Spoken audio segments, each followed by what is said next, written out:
He overcame the unimaginable while serving in the U.S. Army as an airborne sergeant back in 2010. His vehicle was struck with an explosive device that severely damaged his left lower leg. This would have crippled most people, but not KC. He took perseverance to a new level that nobody has done before. That's why I call him the one-legged monster. I recently found him lifting in the dungeon at Mike O'Hearn and Lance Key's place and keeping up with these beasts. This guy is a mindset times 3. I've never seen a guy who does what he does on one leg that can actually do literally more, if not basically as much as guys with 2 legs. He's top sponsored athlete with 8-Man Strongman, Primeval Labs, Slingshot, and Pioneer belts.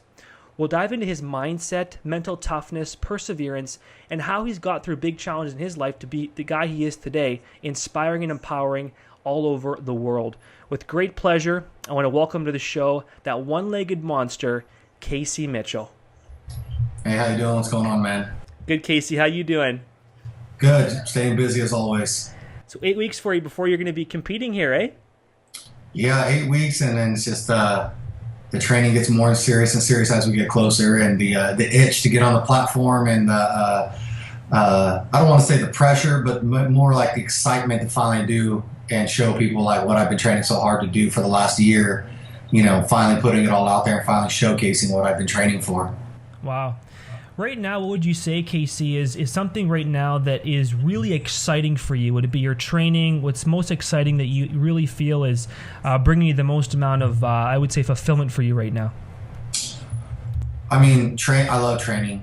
I do. I go to sleep thinking about it, wake up, can't wait to do it, But honestly, the most exciting thing for me right now is the people that are watching me. There's a lot of people that are just waiting just as much as I'm waiting to step on the platform and finally see me do this, and that's, not just all the way from just a new type of powerlifters to big time name people in the fitness industry. Everybody's kind of sitting there waiting because it's been a lot of hype coming into it, and a lot of excitement, and a lot of, is he going to be able to kind of a thing. And so, I think that's the most exciting part for me right now is just, waiting with everybody, just waiting to finally do it. Your story is compelling, and just what you had to go through in the Army and to where you are today. I don't want to dive obviously back, 6 years ago to that very day, but I'd like to really talk to you about, Casey, if you could share, is what mental toughness you had to endure. What's that mindset you had to put on that helped you overcome what you went through? Because a lot of us here can't even imagine what you went to go through, Casey. Yeah, I have a lot. I was kind of raised a certain way to kind of always push myself. When I was very young, I was a wrestler, and 8th grade freshman in high school, your dad's waking you up at 5 a.m. to throw a hoodie on and start running to school because you got to get conditioned and make weight for wrestling. And I remember him following me in his Dodge Intrepid, old car, following me, and if I dropped below a certain mile per hour, the car would bump me, and so. At a very young age, I started getting that toughness, that tough mentality, built into me, and it stayed in me, all through high school and everything like that, and a lot of people, when they get pushed like that, a lot of them end up breaking and finally quitting, and that was just something that wasn't built into me. No quit was never built into me. I eventually took that into the military with me, that whole mindset as well, and joined the airborne infantry, which is a very rough job to do, and went through a lot through basic and just training period in the military. So obviously built a lot more of like mental strength in the military as well, and then being deployed 2 times, in Iraq 05, 06 in Baghdad, and then again into Afghanistan in the Kandahar province in 2009 to 2010. You're out there hiking these mountains in 120-degree weather with 80 pounds of gear on you. Wow. You can't just quit. You got to go, and so, you build that mental toughness, and get to a point to where, like, can it really be worse than this? Probably not. This shit sucks right now. So, I brought that into my life. I've always kept it there. And so, the day that I got wounded was very tough. Obviously, I went through 38 surgeries, maybe more that we don't know of. over a 3 year, time frame. It took me from the time I got blown up to the time I was finally done. It's 3 years of total rehab and surgeries. A lot of basically having to make the decision to cut my leg off because it was still there. Making that decision in November of 2010, just a few months after I got blown up. It's hard to say, go ahead and cut my leg off, because that thing doesn't grow back. So, it was a decision I made, a decision I do not regret by any means. And so I just, I wanted to get myself going again. All I did is I started setting little goals, just little tiny goals. And those little tiny goals finally started turning into really big goals. And then, don't get me wrong, even though that can be the strongest mindset person in the world, you're going to have hiccups along the way, and you're going to go through depression and stuff. But are you mentally strong to bounce back from that? And so I went through a depressed state when I was released from the military. I did 10 years. That was my career. I was a staff sergeant, and released from the military, basically put out and back into the civilian life with, a damaged body that I couldn't stand very long, walk very long with. No financial income for months because it takes a while for your money to start coming in from the government. And so, I fell into a depressed state, kind of abusing narcotics and things like that, and just fell into a deep pit there for a minute. And finally had like an eye opener, and decided to say like I'm stronger than this in a way, and got rid of everything, cold turkeyed everything, and started using iron as therapy for me.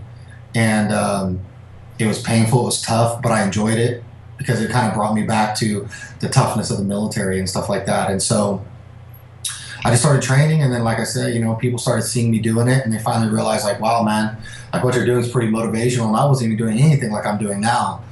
And so I started getting obsessed with wanting to motivate people, and people keep saying that, which basically motivated me when I hear people saying that to me, and so I wanted to keep pushing my limits. So I set small goals, and the funny thing is I never wanted to do powerlifting. It wasn't even in my realm, because I really didn't think it was possible. Powerlifting is a very excruciating, beat your body up, mentally tough sport. Guys that are fully healthy, they don't even last very long in the industry as far as powerlifting, because blow knees out, blow back out, shoulders. These guys are all beat up, and so it wasn't something I thought would even be capable of doing. But I started falling in love with lifting heavy, and then I started lifting heavy, and then I really was like, okay, this may be something I want to do here. People started seeing me do it, and they got real motivated by it. And then I was like, okay, you know what? How can I really push the limits now? I feel good. I'm addicted to the gym. I'm addicted to this lifestyle. I got to put this all to something. So I started lifting. I started training real hard, and then all of a sudden, social media starts to pick up when people see it, and I started getting pretty much blasted out there all over social media because of what I was just doing. And then I was like, all right, you know what? I'm really going to turn this up a notch, and I'm going to power lift. And because I didn't think it's not possible. I had doctors, my orthopedic surgeon, and all these guys are telling me like it's not going to be possible for you to do it. And because I blew my left leg off, and the one I had amputated, but my right leg blew my whole knee out. And so I have no meniscus in my right knee. I have full knee reconstruction. Every ligament's been put back in. So I have 5 screws in my right knee. And then in my ankle, I have two plates, 6 pins in my right ankle from it being shattered as well, along with fracturing my lower back in that incident, in that IED blast. So basically the odds are kind of stacked against me because, well, hips, back, legs, knees, ankles, so everything you need to power lift, you know what I mean? And so it was kind of, like I said, the odds are stacked against me, but I wanted to try to not just prove myself, but prove to everybody else that you can do whatever you want to do. It's how hard are you going to work for it? How long are you willing to work for it? And so I started off very small a year ago, went to a local gym, powerlifting gym here, met a guy named Lord Elliott, who's owns the gym, but he's also been in the powerlifting industry for a very long time. And I said, I want to power lift. And the look on his face was like, I don't know if we're going to be able to in a way, but we will try. you know. And then I told him, well, I don't want to power lift against adaptive athletes. I want to power lift against able-bodied athletes. And then the look on his face was like, okay, you're stupid in a way. I like that, and I like that because it doesn't seem realistic to anybody, you know. And I didn't want, and I told him, you know, he wanted me to do a meet pretty quick, and I told him that I'm not doing this for like a circus or a sideshow. I'm doing this to be a fucking competitor. Yeah. You know, I'm an athlete, and this is what we're going to do, and I want to compete against the able-bodied athletes straight up, you know. So I started powerlifting, and it was tough. And a lot of times I wanted to give up and quit. The squat has been the hardest thing. You know, you'll see amputees that are bench pressing and deadlifting, but the squat, they hit that squat at depth with a prosthetic and, you know, with my other leg. It's been a mission. It's been 9 months of training, figuring out things, getting guys like Ed Cohen, you know, Stan Efforty, Michael Hearn, guys like that are surrounding themselves with me to help me and try to figure out ways to make it possible, you know. And so when you have some of the best people in your corner, you know, it helps, you know. But the number one thing was my mindset had to be tough and not willing to kind of quit or give up, and just know that there is a way. We just have to figure that way out. And so, I mean, it started off very slow, you know, box squatting off a box, and just kept doing that and just trying to relearn my mobility and like what my body would be able to do and what it would be able to do. And a lot of stretching, a lot of physical therapy. I do a lot of that Graston technique. I don't know if you guys have seen that. It's like kind of like a scraping thing, because I have severe scarring all down my right leg from all the surgeries and the 3rd-degree burns and stuff like that, to where basically at one point my right quad, all the scarring had basically melted all the muscles together, and my whole quad was moving in one single motion instead of 3. And so it's taking 6 months of Graston therapy to finally get separation in my legs, and therefore that's helping with my range of motion. So I've been going through a lot of that, which is a very painful thing to go through, you know, and I do that 2 or 3 times a month. And I have to do it continuously because of scarring. It grabs right back real fast. It doesn't stay away. You got to stay on top of it. So almost every week I'm doing some type of Graston therapy on my body somewhere to keep my body from kind of like rescarring back up, you know. Wow. So yeah, so I've been training, and then like about 2 months ago I finally decided one day to say let's move the box and let's see what we're doing. And I put 325 on, and boom, just hit depth. And the whole gym, I mean, it was 325 is not a lot of weight, you know, but everybody in that gym knew what that meant to me, because that was the first time that I really hit depth. There's no way you could not count that, you know. And so it just re-lit me back up, and I said, well, I got depth now. Now it's time to do full power. Wow. And so I've been training to do full power from about 3 months ago until October, when I'll finally compete in full power. And I'm not going in there, like I said, to hit some little weight. You know, I'm going in there to hit a total that'll qualify me for nationals. And there's never been an amputee that stepped on foot on a national platform before. So that's the goal, is to do this meet, hit that total next year in July in Las Vegas, you know, step on that national stage and be one of the first amputees to do it. So mindset has been everything, man. You're a freaking beast, man. Just hearing you talk, you got this energy just behind you. I love it. You know, it's an obsession for me, because of where I was at. You know, I was 170 pounds soaking wet. Lost everything, my body, my athleticism. And I've worked very, very hard the last 3 years to build myself back up, you know, physically and mentally, you know. And the people that have been behind me, you know, not just the high big name people, but the fan base, you know, that's all there just waiting to see That1LegMonster, you know, go savage mode on the platform, you know. I'm very mellow when I'm hanging around and talking and stuff, and then as soon as I step into the gym, it's like putting an animal in a cage that doesn't want to be there, and it's just game time. And you know, I get a lot of people that want to train with me because of that. You know, I'm very chill, very mellow. I look intimidating, you know, from what people say, but in the gym, it's game time, and it's an obsession. You know, I put myself through a lot of pain in there, and that's something that I fight off in there constantly is the pain in there. So, but like I said, I love it, and the pain only lasts for that little bit, you know, but I'm mentally able to handle it, you know. And so, like I said, it's just been a long road, you know, but those long roads, like I said, it's the small goals have turned into this really big goal. And this is just the beginning. You know, people ask me, like, how long do I think I'll do this? And I tell them until the weight crushes me and I can't do it no more. You know, I have this saying that I tell people that I would rather be crushed by hundreds of pounds than to one day die and not know what I was capable of. It's a saying of mine because that's the way I feel. And people, you know, some people be like, well, that's stupid. And it's not to me, you know. If I was to sit there and put 700 pounds on my back and it crushed me, that's what ends me as far as doing this, I'll die a happy person, that's for sure, you know. But the one thing that I can tell you is that even when that happens, that's not going to stop me from doing something, you know, because I'm just that kind of person. You know, it's just the way I am. It's the way I was raised.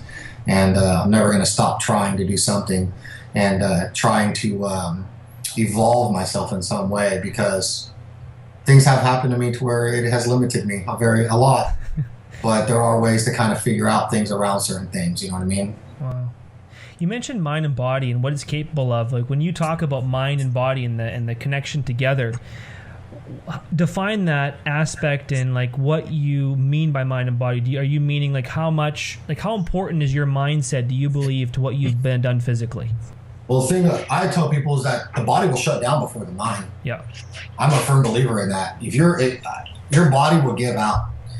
It's what it does. It's muscles. It's everything. You know, it's going to burn out. That mind could push you that much further. You know, when your body's aching and stuff like that. You know, are you going to have the mindset to keep going or to quit? You know, and when you're pushing that weight and you're just right there, you're going to have that mindset to push all the way through, or is it going to win? You know, everything runs off the mind.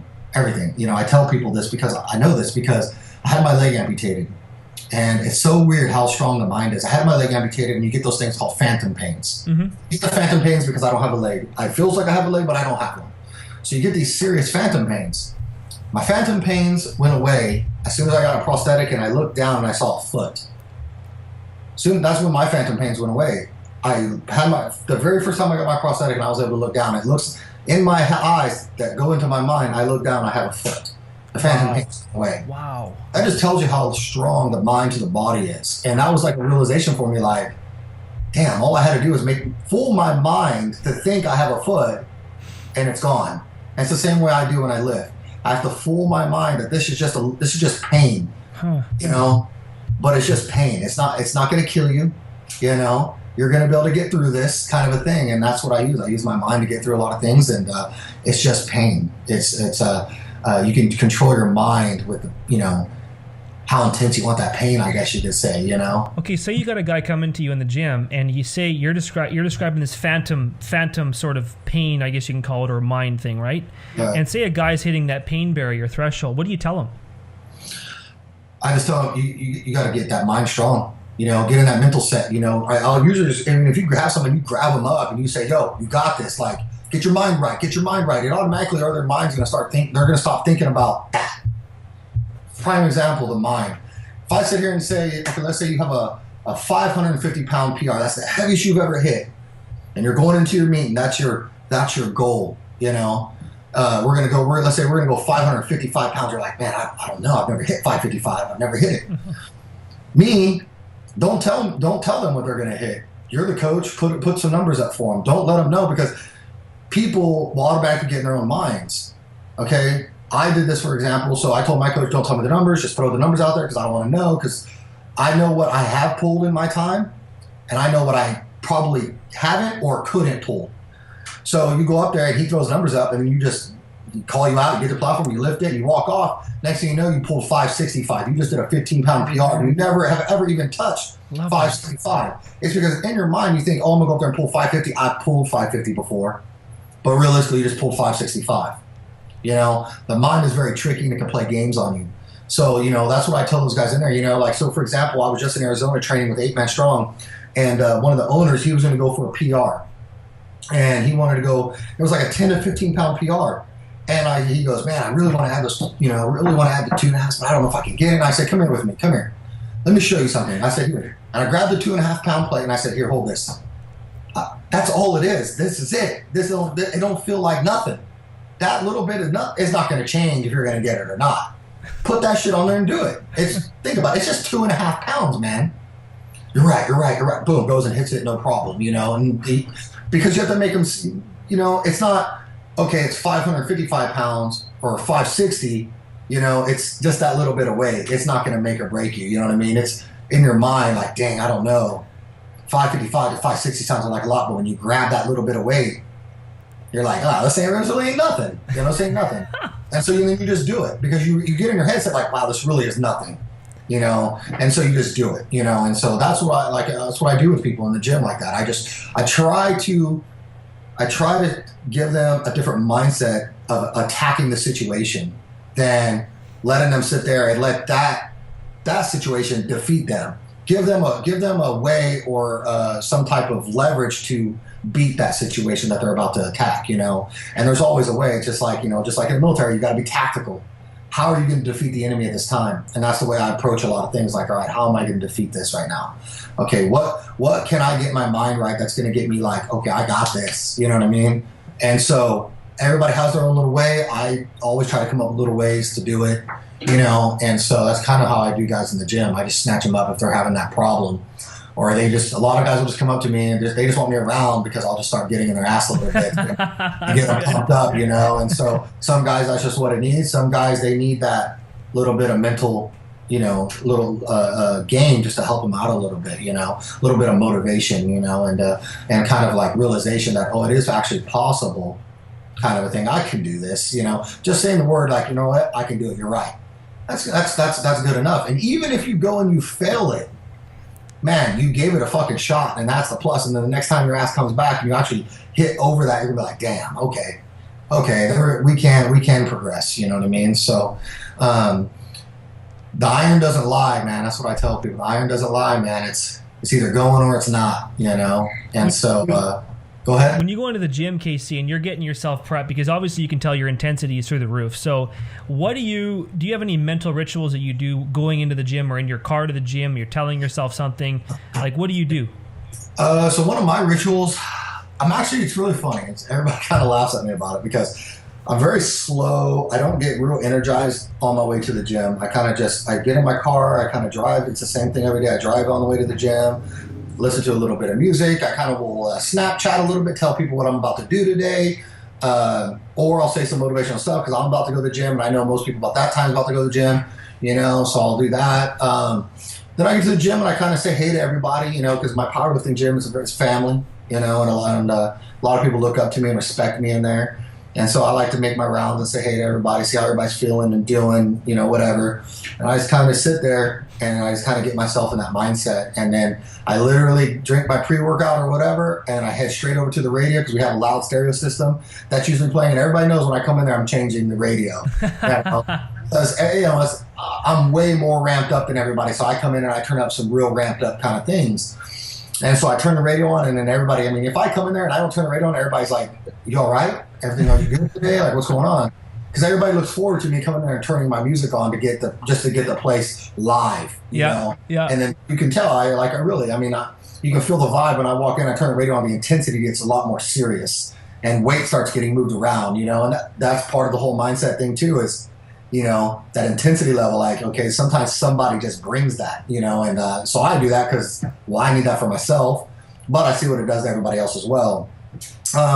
But then, I start training, I warm up, I do all my stuff, and then it's just game time. And when I start to get to not every day, but when I start to get to these real heavy, people watch my videos, they might see it, they may not notice it, but I kind of pace the weight back and forth, and I kind of stare that weight down. Wow. And kind of like a lion getting ready to attack its prey, or something like that, or however you want, whatever you want to call it. But I kind of pace it and I look at it, and I get angry, and I get angry because I'm like, I'm gonna defeat this right now, and I just get in that mindset, like in that real aggression. and you turn it. You basically got to flick that switch and get into like a primal mode, you know, and attack it. You know what I mean? And there are guys that are more like that calm. They go up there and they get real set and breathe. That's not me. That's not me. Because one, I know I'm about to get ready to fight a lot of pain, and stuff like that. So I'm like, that's how I am. I kind of pace the weight, you know, 3 or 4 times. Prior to like you walking up on it, I'll stare it down, you know, and that's me getting myself like mentally ready to just basically go to battle right now, you know. And it's not every time, but that's when I start getting to that weight that I know is going to give me a run for my money. That's kind of how it is for me. Love it. So when it comes to your morning rituals, KC, and what you would do in the course of starting your day, do you have anything unique you do in the beginning of your day to keep yourself in state or in that certain mindset? Yeah, so the one thing I've noticed with me is I have to get up and get going. It takes me a minute because I have severe arthritis and everything else and the joints and just everything. You know, so I like to get up and I like to do some type of cardio. I don't run because it's just too much impact for my body. Yep. But I like to get up first thing in the morning and I like to go swim laps, or I like to go get on a bike and ride a bike for a little while, like a stationary bike. I feel like if I lay around and I don't get up and get going, it's like I get lethargic. You know, there's like the motivation and everything's not there. I need to get woke up and get going. So yeah, the morning is kind of the same. I get up, I head down, I go swim at the pool, and you know, anywhere from 15 to 20 laps. That kind of gets me going, and then I like it also because it cranks my appetite up for the whole day as well. You know, I do it fasted, so as soon as I get done, I'm ready to eat. And not just that, cardio is a little bit of cardio like that's good for you, but like I said, it just kind of sets my day, it gets me energized and gets me going. So I pretty much do that every day at some point. In the morning, I'll get up and I'll run or bike and swim. So and then I eat a real big breakfast at the same restaurant every single morning. 95% of the time I eat at the same breakfast spot every morning, and that's anywhere from eating 8 to 10 poached eggs, which are like whole eggs. Yeah. I eat 8 to 10 of those, and probably about 3 orders of wheat toast and a bowl of oatmeal usually. I'm a big eater, so I get there and start that off like that every single morning, and then I just go about my day with whatever I got going. You know, planning. I travel a lot. I do a lot of motivational speaking, and I have a lot of meetings like this, and so usually I just kind of sit around. I have a lot of clients, but I do a lot of prepping for bodybuilding or transformations. Yep. So I work with them a lot. So I just, you know, kind of gets me on my day and gets me going. And then I try to rest as much as I can as well, because my body wears down very quickly throughout the day. And so, you know, I have to get my nap in and stuff like that. And that's just good for anybody if you're trying to be an athlete and competitor anyway, to kind of get that rest. I go see the chiropractor every single day. Wow. You know, every single day. He's a doctor here, and so I go see him every single day. I go see him here in a little bit, you know, and I go see him prior to working out, and he kind of helps just break everything down real quick prior to me going. You know, I don't go in there, like I said, and get the grass every single time, but we go in there and we reset a lot of things. You know, I have a lot of issues that I deal with that I don't put out there, you know, as far as, you know, like my hips and stuff like that. It's what I do. It puts a lot, like I said, it puts a big toll on my body. So, one of the ways that's going to help me survive this and, you know, make the longevity happen is seeing these doctors and things like that. Totally agree, man. Yeah. Okay, I want to ask you, like, you know, you're obviously a big thinker, so, you know, right. When you have the event coming up here in 8 weeks, and you're looking to go to national, which you're definitely going to be going with your mindset like that. What's your big vision, KC? If you look at yourself 3 years from now, even 5 years from now, no limits. What is KC's big vision? I hope I'm still competing. You know, I hope I'm still competing. But honestly, like my whole goal is, like, I don't do all what I'm doing for like the fame or the money. I'm trying not to get emotional because this runs through my head a lot. But I have a daughter. She was 2 months old when I got blown up.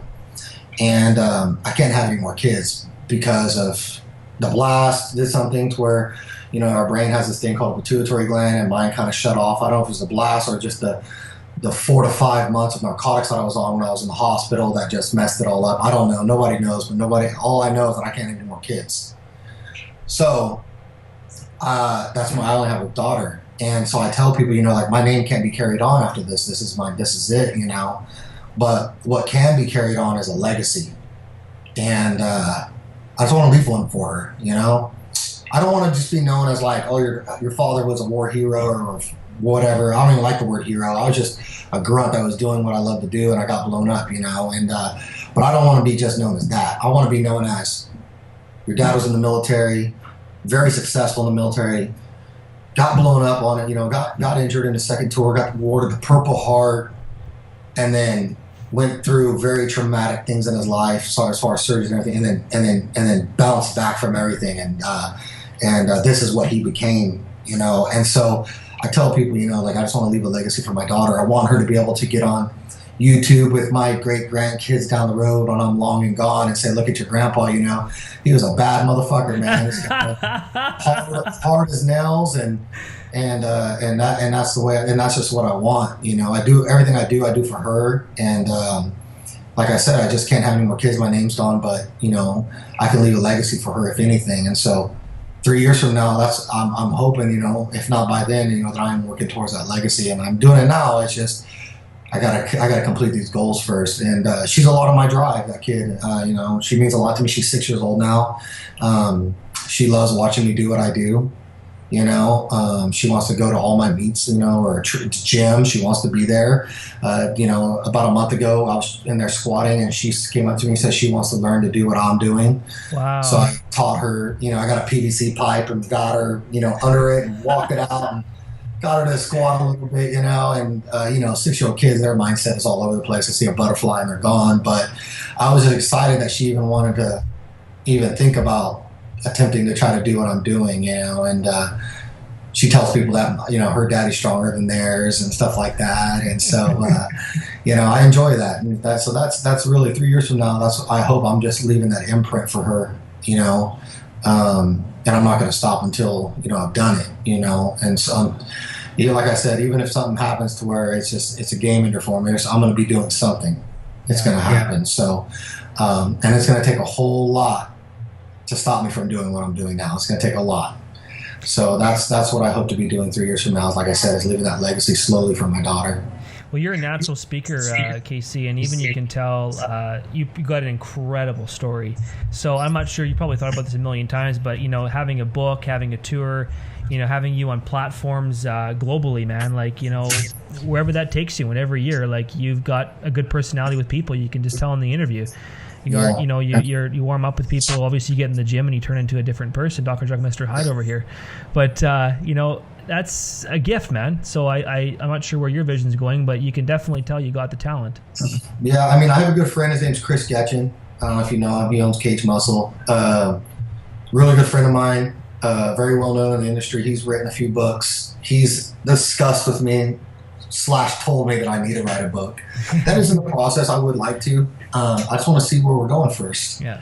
I have started my YouTube series, Road to Full Power, which I'm basically giving everyone an insight on my life of what I'm doing, 9 weeks out from my meet and what I legitimately have to go through. And I'm dropping 1 to 2 videos a week. That kind of gives you guys an insight on that. It's very documentary style. Pretty raw, and it goes from anything from like being here at my house to traveling to training to the therapy that I go through, and so we just dropped. I just did my first episode last week, and actually episode number 2 is dropping today. And so I like doing it, and like I said, if people can sit there and they can only assume how hard it is for me. But now I'm giving them the insight on like really how hard it is for me and really what I'm having to do to even make this even possible. And so like, episode 1, they got to see the grafting on my leg, and it was pretty brutal because we had to do some severe, aggressive grafting on it. My whole leg was just purple and everything like that. And it's painful. It's not fun, wow. But it's worth it in the long run. So, gave people even an insight onto like where I go get my haircuts at and stuff like that, and just kind of like how I am daily. Because a lot of people don't know that you can't really see how somebody really is just on Instagram, off a video or a picture. So this kind of gives everybody like, oh wow, this guy, like, because I get a lot of people that are they're so intimidated by me. because I have the beard, big brawly beard and a mohawk and whatever. That's just that look is for me. I like that look, and it's for me for the gym, man. It's, it's just looking like a lion in there and just looking like a beast, and having that persona. If you look at yourself in the mirror, you want to look like what you're trying to be, and so it works for me. And but then when people actually get to meet me, like, wow, man, he's really humble, really nice guy, and then they hear me speak, and I can flick a switch on how I'm going to speak. I do a lot of public speaking, and I spoke out of jail, and you can't go in there, with your pinky up to a bunch of inmates. You got to go in there and be on their level, So I changed the way I'm going to talk and the way I'm going to approach the situation. Like this week, I go to my old high school. My old high school called me back, and they're going to have me speak to the whole entire student body at assembly. Which was a great thing for me. It's the most exciting thing I think is going to happen to me in my life. Really, it's just a big honor, And so I'm going to go there, and that's that switch. You got to flick again, like how you got to approach this a certain way, obviously. And so, I talked to the school board not too long ago because they're the ones that wanted me to come, and then they kind of got scared because they see some things that I write or I say, but I have to. You can't please everybody. I try to please everybody, but you can't please everybody, and you got different people that are following you, so you got to throw every little bit of everything out there. You got to give everybody a little bit of what they're wanting. And I explained that to them and said, hey, what you see sometimes is not what you're going to get. Yeah. I'm a professional at what I'm doing. It's a profession for me, and I have an image to uphold, and I'm not going to come there and embarrass myself and speak ridiculous in front of kids. And so I'll be doing that on Thursday, so I'm very excited about that, and I've done a lot of public speaking. I like it. I just did another one at a bodybuilding show a couple days ago. I like it because I feel like people don't get to hear stories like that, or they're sitting there with their excuses, and this kind of shines some light on, like, damn, I'm over here complaining about this, or I'm overweight, sitting on a couch, but I want to go to the gym and I want to better myself. But you're putting all these excuses into yourself on why you're not. One, whether you're just embarrassed, insecure, don't know what you're gonna do. Those could be some of the reasons. But hopefully, when they hear me, they're just like, man, I have no excuse. If this guy's doing it, then I should be doing it. And that's kind of like that's what I promote. No excuses. And another big thing I promote, and you'll like this because it's the mindset thing. So a lot of people, Mike Rasheed? Oh, I do, yeah. Good friend of mine. Mike Rasheed is one of the first guys to ever meet me when I first started, and he asked me, this is way back when he was at Metroflex here in Long Beach, and I trained with him. I was a nobody. I was just getting going, but I wanted to go to Metroflex, so I wanted to meet him and just watch him train and see this guy. And I remember seeing him there and finally being like a little kid, like, oh my God, Rasheed, damn, and just got remotivated, and then I walked up to him, I said, I'm not trying to mess your workout, but I just have to meet you and just say, man, what you motivate the hell out of me, your mindset and everything. I love that. And so he's like, as I walk away, I was wearing sweatpants. He had no idea I was an amputee. And as I walked away, he goes, hey, you want to train with us? And I was like, really? He's like, yeah. He said, just don't quit. And I was like, no, it's not going to happen. I'll train with you. I'm not going to quit. Yeah. Trained the whole session with him and Big Rob, and I had no idea I was an amputee until at the end I was kind of limping a little bit because my body was just tired, and that's kind of what happens then, not so much now, but then. And Big Rob asked me, like, yo, you all right, man? You hurt your leg or something? I was like, no. He's like, well, you're limping. He's like, you good? And I was like, yeah. I was like, honestly, dude, I'm an amputee. He's like, no. I'm an amputee, man. So I pulled my leg up, and he's like, holy shit. Oh, you got to show Mike. So we were outside. Mike was getting ready to pull out. We went and showed Mike. When Big Rob was like, tell him. And he's like, I was like, oh. Mike said, what? And I was like, oh, Big Rob's tripping that I'm an amputee. And Mike couldn't believe it. And he just was like, hold on, dude, hold on. I just trained with you for this long, and I couldn't even tell. Hold on. So he gets his phone. It's still on his Mike Rasheed action. It's old, way back there. It doesn't even look like me. Just grabbed his phone and goes, dude, you say some motivational shit, So I said a little things. And then after that, he goes, man, what do you want to do? What are you going to do with what do you want to do with your life? And I said, honestly, I want to do what you're doing. Yeah. I want to be in the fitness industry like you. I want to be at a booth and there'll be a line of people wanting to meet me because I motivate the hell out of them. And he just told me that I could do it, that I have a great mindset for it and a great story for it, and that I can motivate a lot of people. And so That right there, I took those words to heart, and I started traveling and started doing it and started showing up at expos, paying my own way to expos, paying my own way to Body Power in the United Kingdom to go there because I was invited to a booth, but I had to pay my way to get out there.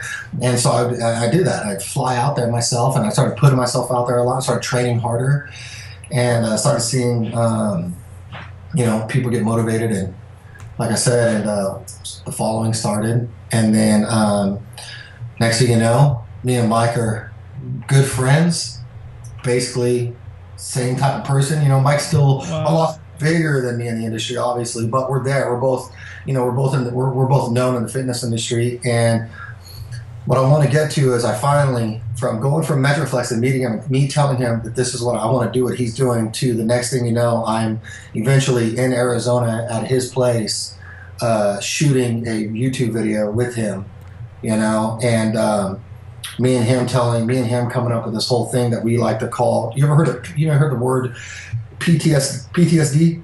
PTSD? No, I haven't, Casey. Post-traumatic stress disorder. Yeah, okay, now, yeah, I got you, yeah.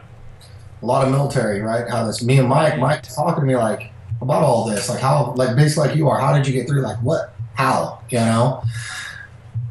I hate that word PTSD. I hate that phrase. I don't feel like I have any type of disorder. I feel like I'm tougher and stronger from the things that I've been through. I don't feel like I'm broken down goods or, whatever. I feel like I'm new and improved. I feel like I'm stronger and better physically and mentally than when I was before all this happened, before I've seen everything I've seen and gone through everything I've gone through. I'm mentally and physically stronger now. So I've been slowly just pushing PTSD, post-traumatic self-growth.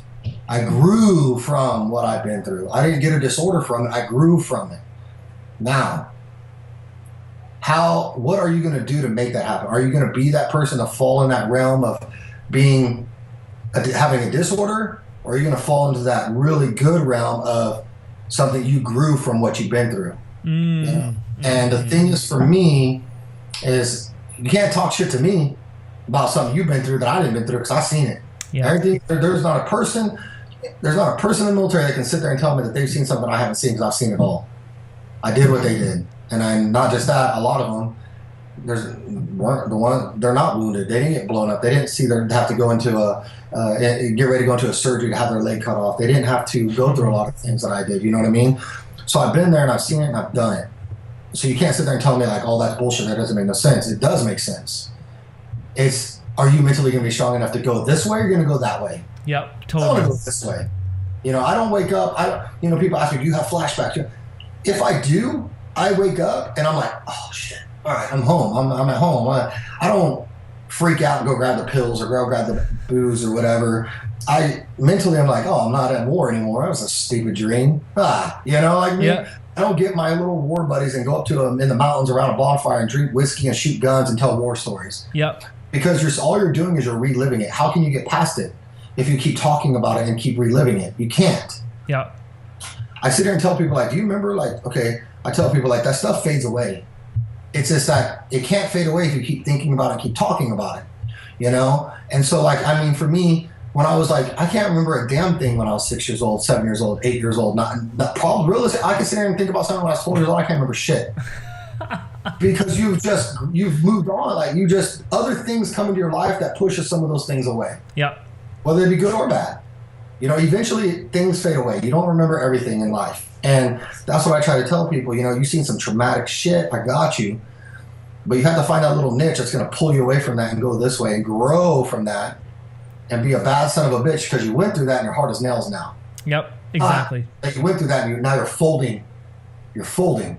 My grandpa was a World War II veteran and went through hell. 2-time Purple Heart recipient, so I know he's seen him die. He never ever, me growing up, did I ever hear him talk about anything.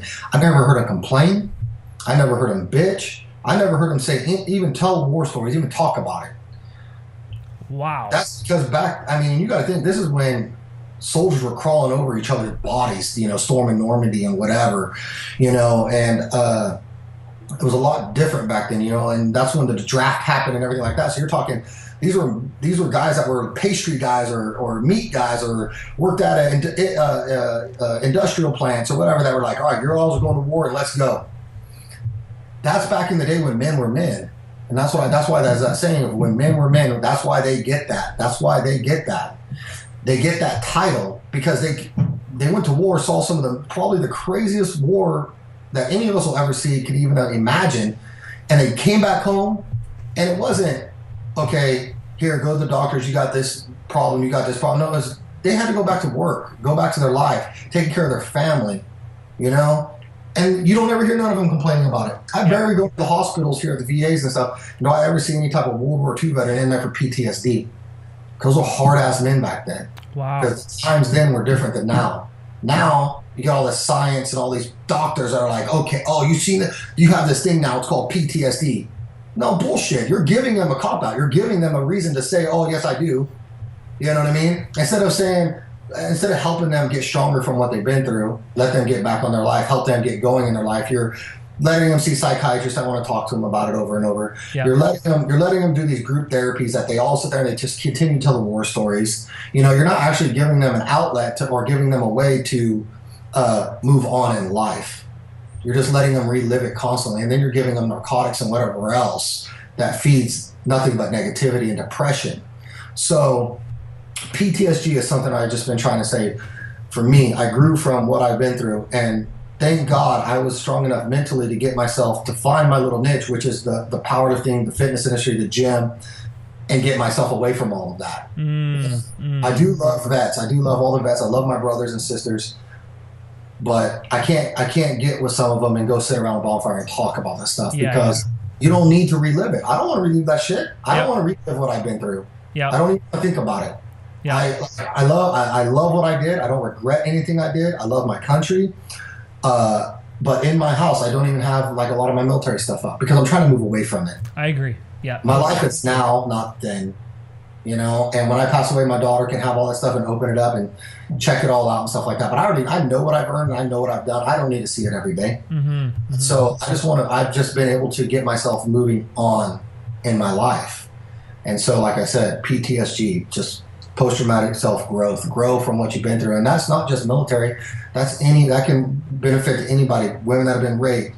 Maybe those who were molested as a child, grow from what you've been through. You're strong because of what you've been through. I'm telling you right now, like I tell people, like if there's this person that's been through like war or something, and they're coming back out of it real good and they're solid, I'd rather have that person on my back than a person that's never seen no scary or done some shit in their life. You know what I mean? Yep. Like this world was in it today, and I had to choose between this guy that's been to war or this girl that's been raped or whatever, and then this guy that just has lived a silver spoon fed life. I'm going with this person over here because that's a strong person because that person's still living. Exactly. And I'd rather have that person because that person's already seen or been through some shit, and this person, I don't know if they're going to make it or not. Exactly. We could see some shit and this person crumbles. This person hasn't crumbled yet, so I want this one. And that's what I try to explain to people is to don't get caught up in the depression and the disorder mind frame. It's just a word. Where are you going to take it? You know what I mean? And so grow from it. Don't get depressed by it. I love it. Thank you. I love it, man. You're just a freaking beast when it comes to talking about this stuff. This is exciting. Let's go into the peak 5 questions. That's so much you taught me, though. I'm very passionate about it, Oh man, it's beautiful. You're getting me almost out of my seat here. I gotta calm myself down. So, Casey, do you have a coach or a mentor right now in your life? Someone kind of training you or kind of coaching you through things? Yeah, I have a coach. And I have a lot of mentors, really. My coach is Chad Wesley Smith. Okay. Very respected powerlifter and powerlifting coach. He coaches some of the top powerlifters in the country, if not the world. But mentors, man, I have a ton. I really do. CT Fletcher is a huge mentor for me. Mike Rasheed was a huge mentor. Ed Cohen, Mark Bell. These are all, if you go look up every single one of these guys, is hard as nails. Yeah. These guys are no excuses. They've literally, no jokes, is they've put it out there and they've done it. It's not them talking about it. They've actually done it, And so I mean, Michael Hearn is great to me. He pulled me in for the first time I met him. He pulled me in like I was like his son, and has helped me a lot. You know, same with Mike Rasheed. Mike Rasheed just instantly became boys with me. CT being an ex-vet, he respects the hell out of veterans, respects the hell out of what I'm doing, and is impressed by it. You know, Ed Cohen is one of the most legendary powerlifters to ever live. Yeah. You know, you're talking, this guy's deadlifted 901 pounds at 220 pounds.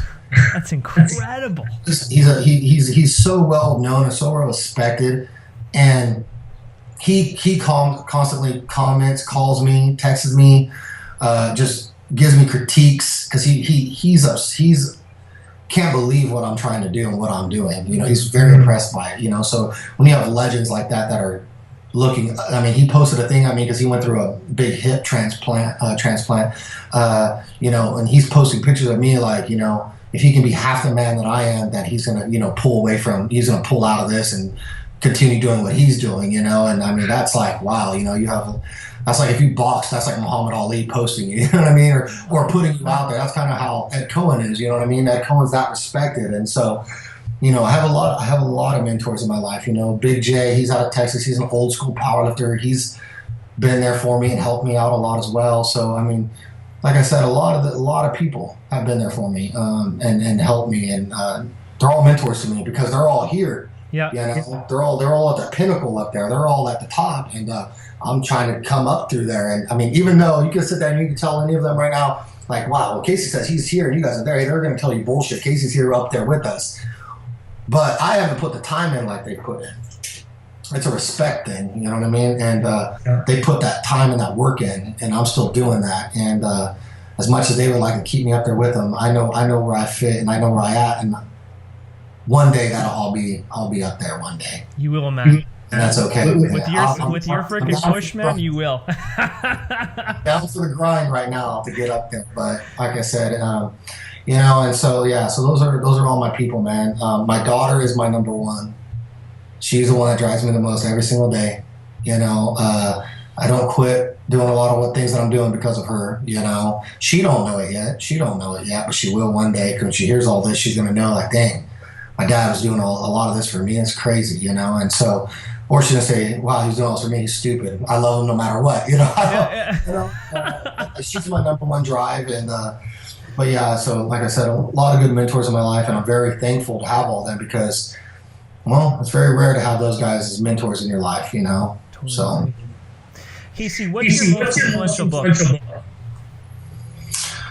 Oh, The Lone Survivor. The Lone Survivor? Yeah, it's about that Navy SEAL team that went in. There's a movie out on it. They went in, and basically everybody on the team died but one guy. And he fought to stay alive for his team, you know. And I mean, this guy was shot, beat up. I mean, it's a great book. I just like it because of how tough that son of a bitch was, and I can relate to it because I was military, you know. So, The Lone Survivor. If you ever get a chance to read it. It's better than the movie. It's more in depth, but you kind of can almost feel. I've never read a book so fast in my life. Wow. Because you just get a feel of like what this guy went through, like what he was going through. It's like you're almost there, going through it with him. And in that mental toughness that this guy, I mean, crawling around the Afghan mountains in the freezing cold just to stay alive, it's just I mean, that mindset, I love that mindset, man, right there. Just no quit, not dying kind of a mindset. Yeah, so Survivor. Number 3, Casey, what is your most influential quote? My most influential quote, honestly, I know this could sound conceited, but it's mine. It's my quote because it's everything that I mean and stand for. You know, I'd rather be crushed under hundreds of pounds than to one day die and not know what I was capable of. I love that quote. I said it one day and I was like, and I was speaking. I was just saying because people were asking me like, why do you do this? Why do you do this? And I said because like this is why I want to leave legacy. I'd rather do this. You know. Like, this is stupid, you shouldn't be doing this. And that's when I said I'd rather be crushed under hundreds of pounds than to just sit on a couch and die and not know what I was capable of one day. So I know that sounds conceited, I guess, or cliche, but it's my quote because it really means a lot to me. Wow. And I think about it all the time. I love it, man. If you could tell your 20-year-old self one thing, one lesson, what would that be? And how old are you, Casey? Are you 30? I'm 31. So when's your birthday? 31. It's April 14th. We're pretty close in age, man. Yeah. We're 1 month apart. I'm 31 too. Mine's March 2nd. Okay, we are close. Yeah. There you go. Yeah. So what's that one lesson you tell yourself, your 20-year-old self, so 11 years ago? Work harder. Work harder. You know, there's a lot of things in my life that I look back on I wish I would have worked harder at. So now I don't do that now. I work hard. I work until my legs are bleeding and stuff like that. I work until I can't stand no more, to where I'm limping around the next few days. And even those days like today, you know, last few days I've been limping around because I busted my leg, my amputated leg, wide open on, it's a stitch line that's been closed since 2010, but I've been training so hard that the stitch line split open, and I don't care. I know I trained my hardest. I was training my ass off when I did that. And, you know, everybody's like, oh, you need to take rest, you need to take rest. No, I need to work harder. And so I'll limp around all day, but even then I'll go to the gym and I'll still do 110% in the gym. You know, there's times when I was younger, you know, high school, 20 years old, that I wish I would have worked harder for some things in life. So work harder. If there were no limits, what would you contribute to in the world? Now, limits can be, Casey, whatever you want. It can be a legacy you want to leave. It can be a contribution. It can be whatever you really feel in your heart. Yeah, I mean, you're talking about like when I finally leave, you saying? Well, what if there were no limits right now in the world? There was no financial constraints. There was no things that would hold you back. What would you contribute to in the world? What do you feel you'd contribute? I would just, honestly, if there was no financial things, I literally would just travel around and just drive around to motivate people. I would literally do that. I mean, I love doing that now. Like I said, I take time to go to jails, kids, hospitals, whatever, speak to whoever, pick up food for a homeless person. That's just kind of the person I am. I'm a giver, man. It's just the way it is. And whether it's giving food, money, or my body to everybody, then that's what I enjoy doing. You know, if I was a millionaire, that's what I would do. I would drive around and I would go from gym to gym to gym and train people and talk to people and motivate people and try to inspire people and try to hopefully change some lives.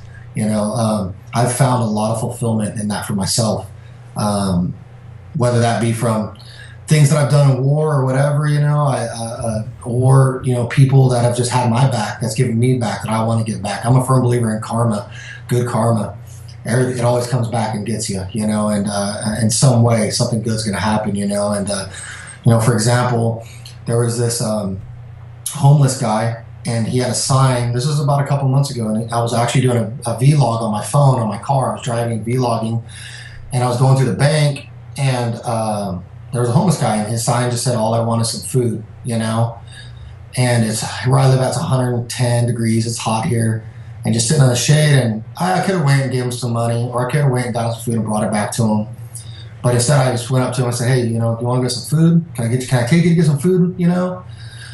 And my vlog ran the whole time and everything. I didn't ever turn it off, you know. And he's like, "Yeah, awesome," you know. And I don't know this guy. I've never seen him. I'm not worried about it, you know. But I just wanted to take the time to get him out of the heat, put him in the air conditioning. Let him relax. Let him talk to somebody. Just talk. We didn't talk about him being home. We didn't talk, but we just talked, you know, about his life a little bit and stuff like that, and what he's been through and where he's going. And time, you know, it was a real good realization thing for me, because I picked him up, put him in the car. We went, and he wanted McDonald's, and I told him, like, you know, whatever you want, I'm going to get it for you. You just name it, and we got it.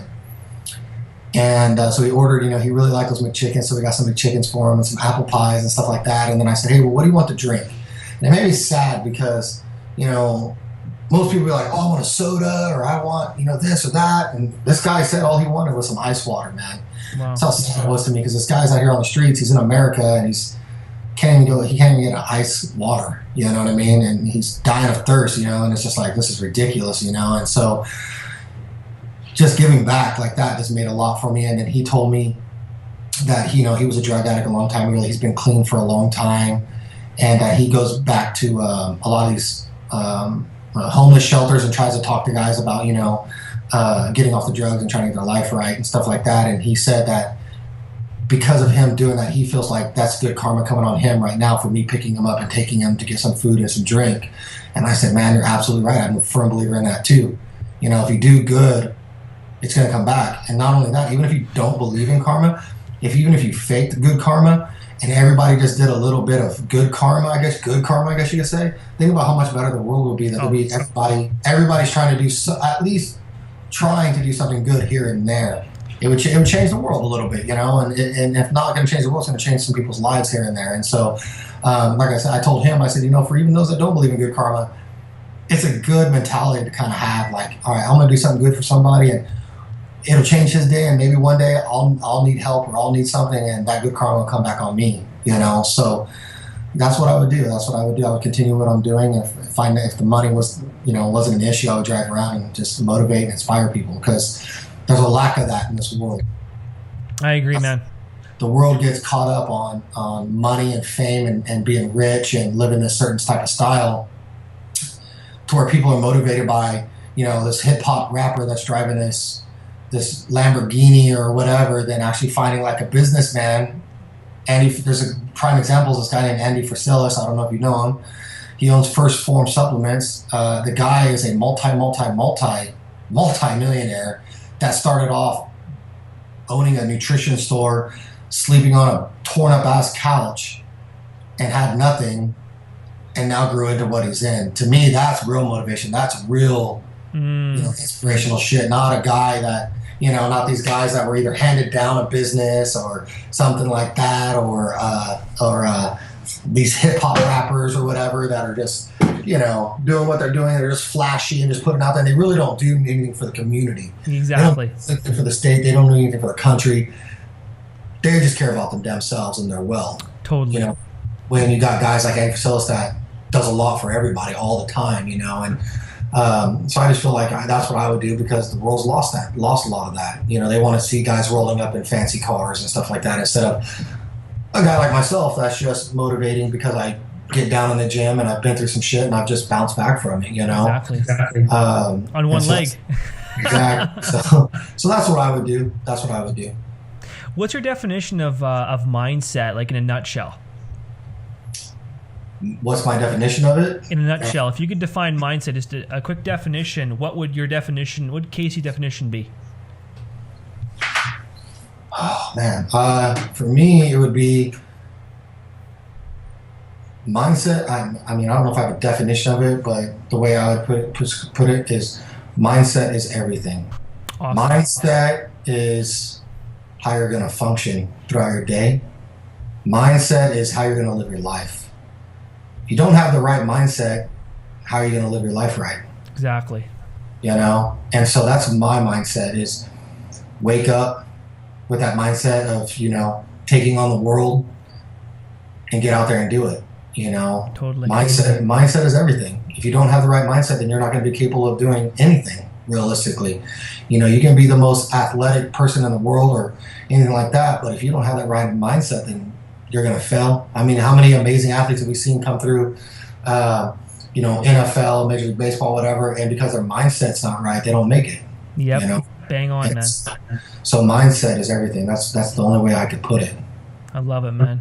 Yeah. So JC, kind of round things off here there, KC, when it comes to where people can find you. I know they can find you right now on YouTube with your big documentary series happening here. You're putting out videos every week. And so tell us where they can find you online. So I'm online on YouTube at That1LegMonster, THAT, the actual number 1, leg, and then monster. It's the same as my Instagram.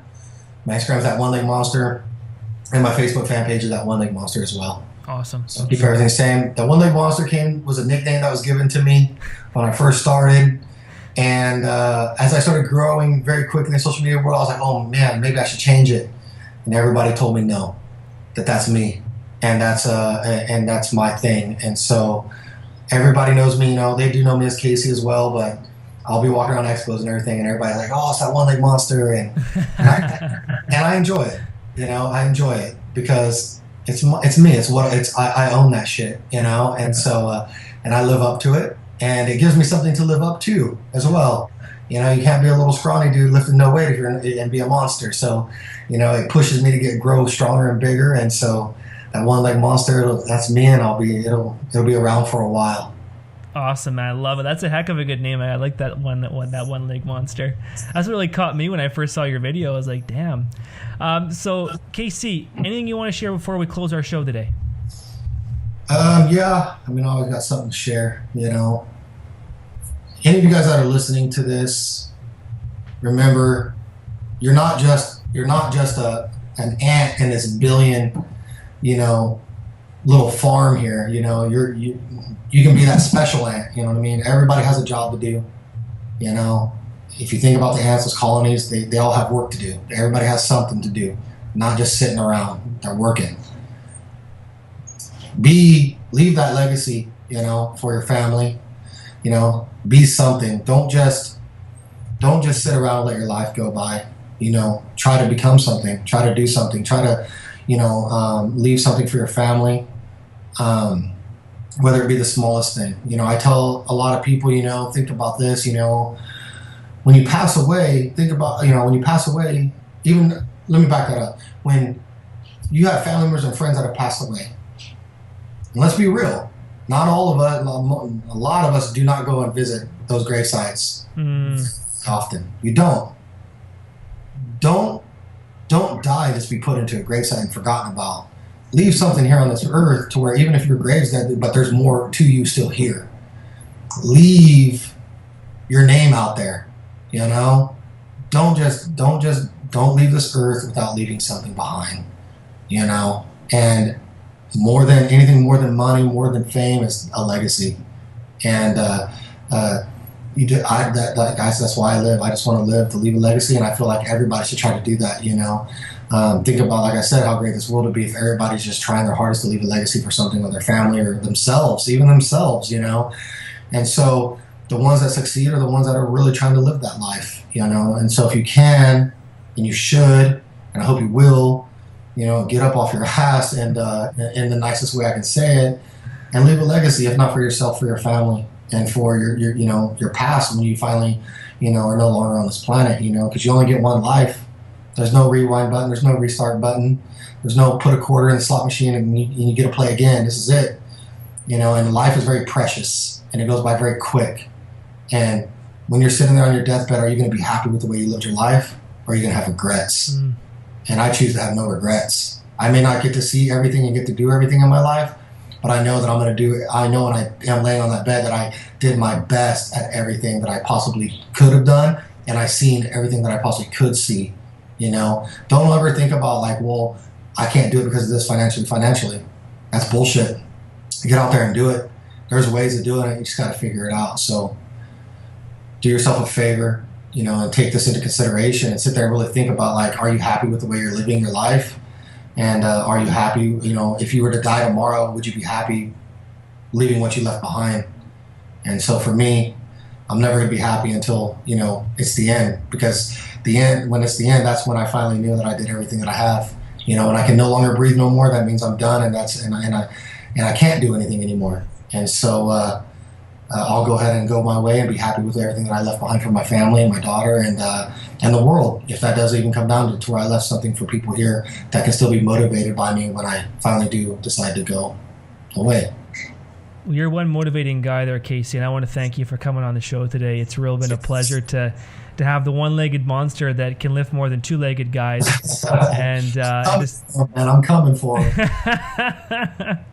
Well, all I can say, man, your energy is infectious, and your heart is gold, buddy, and you're just a real genuine kind of guy. But I wouldn't want to be beside you. Actually, I'm going to rephrase that. I would like to be beside you in the gym, because I definitely wouldn't mind, you know, busting some weights with you one of these days. One day if I'm in Canada, we'll get together. Oh, that'd be good. We'll bring you over here to Montreal and just throw some weights around. Yeah, sounds good. Well, man, it was a pleasure having you on the show. Guys, check this show out. Share with your friends. Make sure you go to Casey's information on YouTube, Facebook. Share his information. It's very motivating, very inspiring. And, guys, follow his journey. Thanks a lot, Casey. And wishing everyone here, guys, an epic day. All right. Thanks, man.